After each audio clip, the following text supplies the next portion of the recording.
Assalamualaikum warahmatullahi wabarakatuh, mahasiswa sekalian. Kita memulai perkuliahan pada pertemuan yang kedua. Sebelum saya memulai perkuliahan tentang viktimologi, saya sarankan kepada saudara untuk memiliki buku karya Prof. J. Said Tapi tentang viktimologi sebuah bunga rampai, kemudian tulisan Prof. Mulyadi tentang Capita Selecta hukum pidana kriminologi dan viktimologi, kemudian satu lagi saudari Rena Yulia tentang viktimologi dan perlindungan hukum terhadap korban. Sebelum nanti kita masuk di kelas utama soal viktimologi, saya paparkan penghantar terhadap ilmu viktimologi ini ya.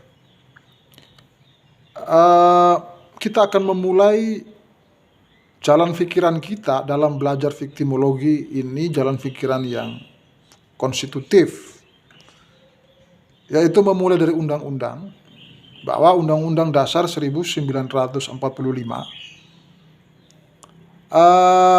pasal 27 ayat 1 menegaskan bahwa setiap warga negara memiliki hak yang sama dan setara dalam hukum dan pemerintahan.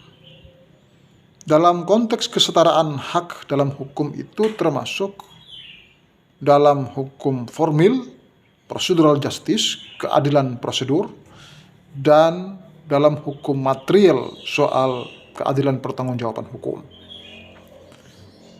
Namun demikian, kalau kita turunkan sedikit dari undang-undang dasar ke undang-undang, maka kita mampir sebentar di undang-undang hukum pidana yang dipergunakan Indonesia saat ini merupakan korespondensi dari undang-undang pidana hukum Belanda. Dalam setiap norma-norma material yang kita baca, kita ketahui di sana subjek hukum yang dinyatakan adalah para subjek hukum sebagai pelaku, bukan sebagai korban. Maka tertulis barang siapa yang berbuat atau tidak berbuat, atau setiap orang yang berbuat atau tidak berbuat, dan lain sebagainya. Sementara posisi korban dalam struktur material hukum pidana itu diselipkan atau dititipkan makna posisinya di dalam delik-delik pertanggungjawaban. Maka kalau saudara lihat, pertanggungjawaban hukum pidana itu pokoknya adalah penjara dan membayar denda. Subsidiarnya adalah perampasan barang-barang tertentu yang menjadi hasil atau sarana, membayar ganti rugi, pengumuman putusan hakim, dan juga pencabutan hak-hak tertentu. Nah, kalau kita lihat soal pidana pokok yang penjara itu hubungannya terhadap hak dari korban sangat abstrak gitu. Begitu juga denda tidak seberapa kalau dibanding dengan nilai kerugian material dari korban itu. Nah, yang signifikan dalam pertanggungjawaban hukum pidana itu adalah, yang signifikan dengan hak korban itu justru tertera dalam subsidiar, yaitu perampasan barang tertentu yang menjadi sarana dan sekaligus menjadi alat, dan juga membayar ganti rugi. Tetapi saudara lihat strukturnya itu subsidiar, sehingga lagi-lagi orang tidak diwajibkan untuk menjalankan perintah tersebut, bila mana yang bersangkutan bisa juga diberi alternatif sebagai pidana pengganti, itu penjara.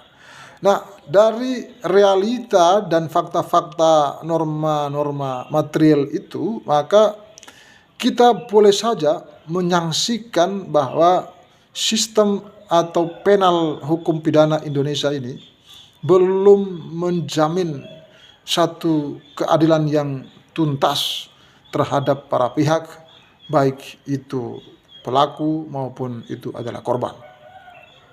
Nah, itulah menjadi persoalan yang mendasar sejak tahun 1870 ketika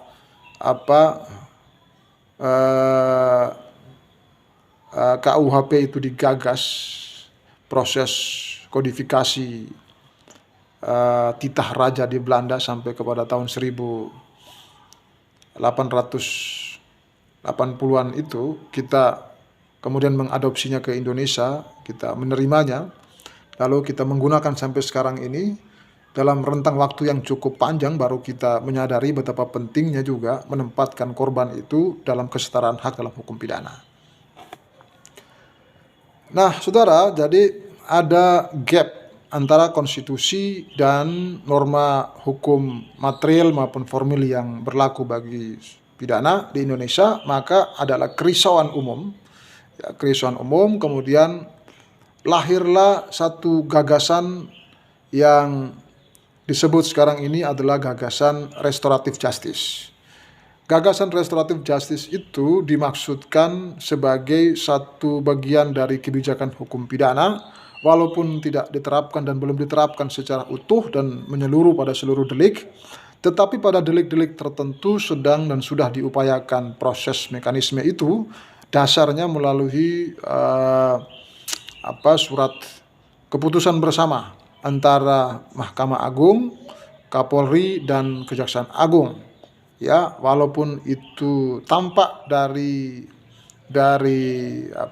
kajian perundang-undangan sifatnya itu belum disepakati, bahwa penghukuman itu tidak dalam norma tetapi dalam SKB. Itu juga dari perdebatan beberapa ahli karena dianggap sebagai itu bagian dari diferensiasi fungsional penegakan hukum. Tetapi maknanya harus kita apresiasi, saudara, ya, karena maknanya harus kita apresiasi karena searah dan selaras dengan apa yang disebut dalam Undang-Undang Dasar 1945 pasal 27 ayat 1. Dan merupakan satu yuris, satu keputusan dari ahli hukum. Kalau kita bicara situ ada Mahkamah Agung punya otoritas untuk kemudian mengatur hal demikian. Nah, walaupun sebenarnya di sisi lain ada juga norma-norma yang sudah membahas tentang perlindungan saksi dan korban, tetapi perlindungan saksi dan korban itu kalau saudara melihat secara detail nanti bisa di skripsi saudara atau di tesis saudara itu ada keterbatasan-keterbatasan yang tidak tuntas terhadap hak ideal dari para korban, sehingga semangat viktimologi ini selaras dengan satu politikal hukum positif dalam perumusan dan realisasi mekanisme restoratif justice, saudara. Itu pengantar bahwa kenapa hukum Indonesia kita harus membuka diri terhadap masalah ini.